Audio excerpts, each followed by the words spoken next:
Bonjour à tous, c'est Nad, bienvenue sur ma chaîne, avec un coucou tout particulier à Florence aujourd'hui et à toutes les Florences. Florence, j'espère que tu vas bien et que tes projets avancent comme tu le souhaites. Voilà, donc aujourd'hui, on va faire la météo énergétique de la semaine.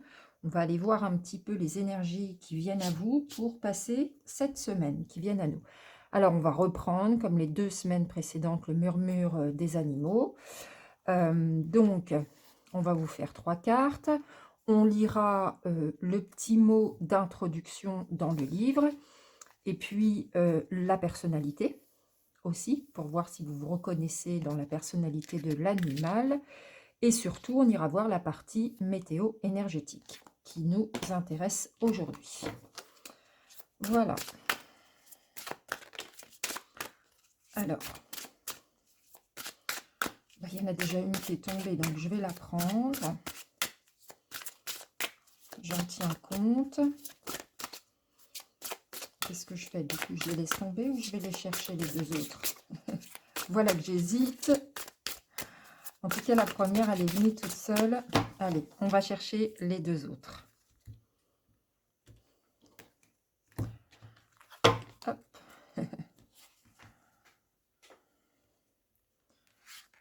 Il faut dire, ces cartes-là, elles sont très glossy et elles glissent toutes seules. Alors, nous avons nos 3 cartes. Alors, aujourd'hui, je vais vous mettre quoi comme pierre? Ah oui. Donc, l'apatite bleue pour représenter la carte 1. L'améthyste chevron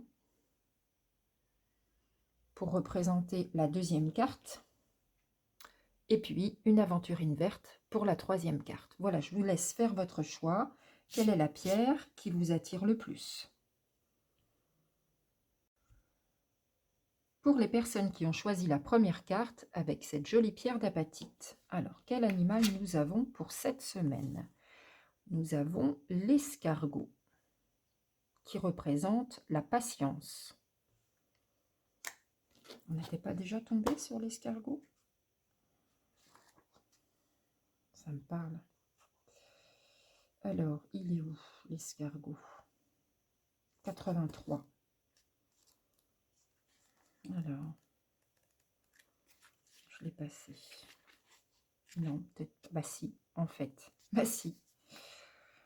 Eh bien, nous voilà repartis dans une énergie de patience. En faisant preuve de patience, je laisse la place aux synchronicités dans ma vie. Je pratique la visualisation et la pensée positive, tout vient à point.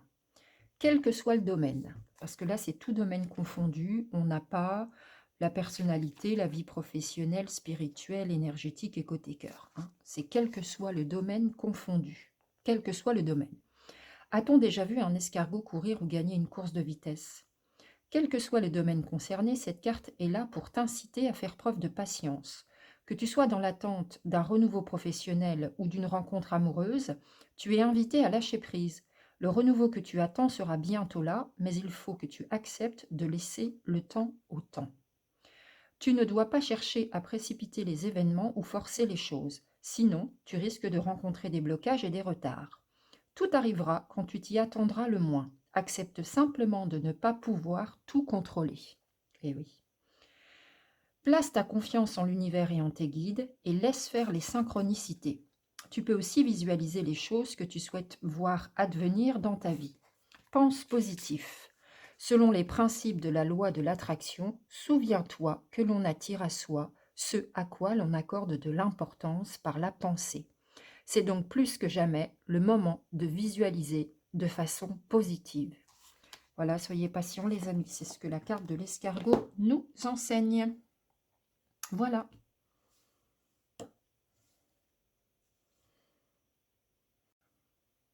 Pour les personnes qui ont choisi la seconde carte représentée par l'améthyste chevron. Aujourd'hui, nous avons la chauve-souris et le mental. Ah, ça cogite? Alors, la chauve-souris. Alors, où est-elle? La chauve-souris.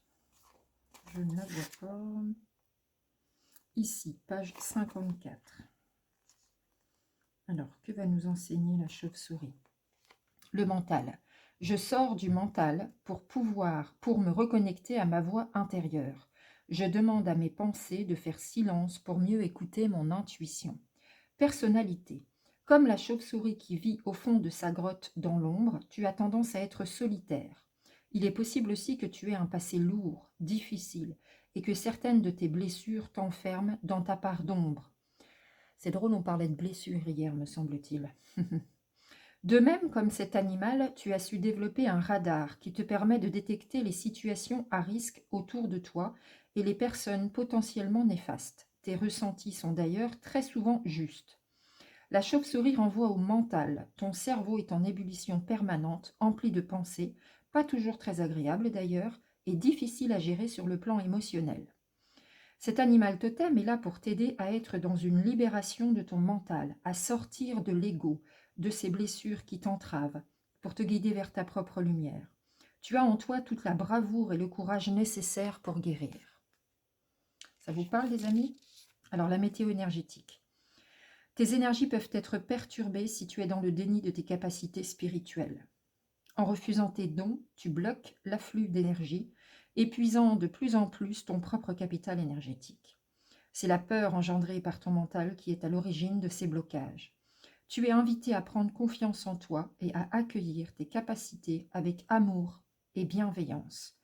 De cette manière, tu pourras ensuite les mettre au service d'autrui et retrouver l'équilibre dans tes énergies.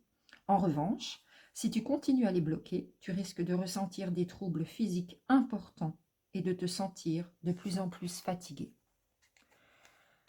Voilà pour vous, les amis. Pour les personnes qui ont choisi la 3e carte avec cette jolie pierre d'aventurine, qu'avons-nous? Le koala pour la dépendance. Allons bon, que va nous dire le koala? Alors, où est-ce qu'il est?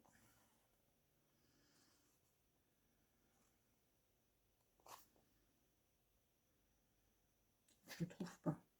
Ici, 118. D'accord. Alors, la dépendance. Je me libère du sentiment de dépendance. De cette façon, je m'autorise à être libre, libre d'être moi-même, libre d'être qui je suis. Je m'aime et je prends soin de moi. C'était la petite note du départ. La personnalité. Paradoxalement, le koala est un animal solitaire et en même temps très apprécié. Tu possèdes aussi cette ambivalence. Tu aimes être entouré, en être charmant, calme et amical que tu es, mais malgré tout, tu peux te sentir seul. Tu peux avoir tendance à beaucoup compter sur les autres, conseils, soutien, aide, ce qui te place souvent dans des relations de dépendance. Tu as un grand besoin de sécurité, affective et matérielle, qui peut parfois te pousser à nier tes besoins, ton épanouissement, pour satisfaire et favoriser ceux des personnes qui te sont proches. Tu es un grand émotif, mais tu restes discret, préférant garder pour toi tes états d'âme. Ah. Est-ce que ça vous parle? La météo énergétique. Cette carte te met en garde contre les habitudes de vie nocives.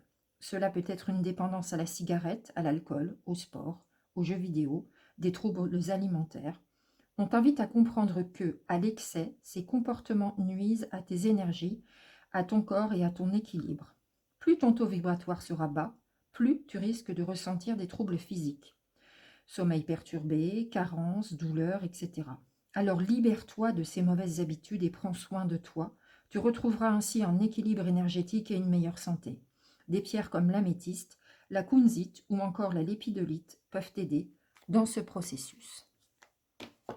Voilà les amis,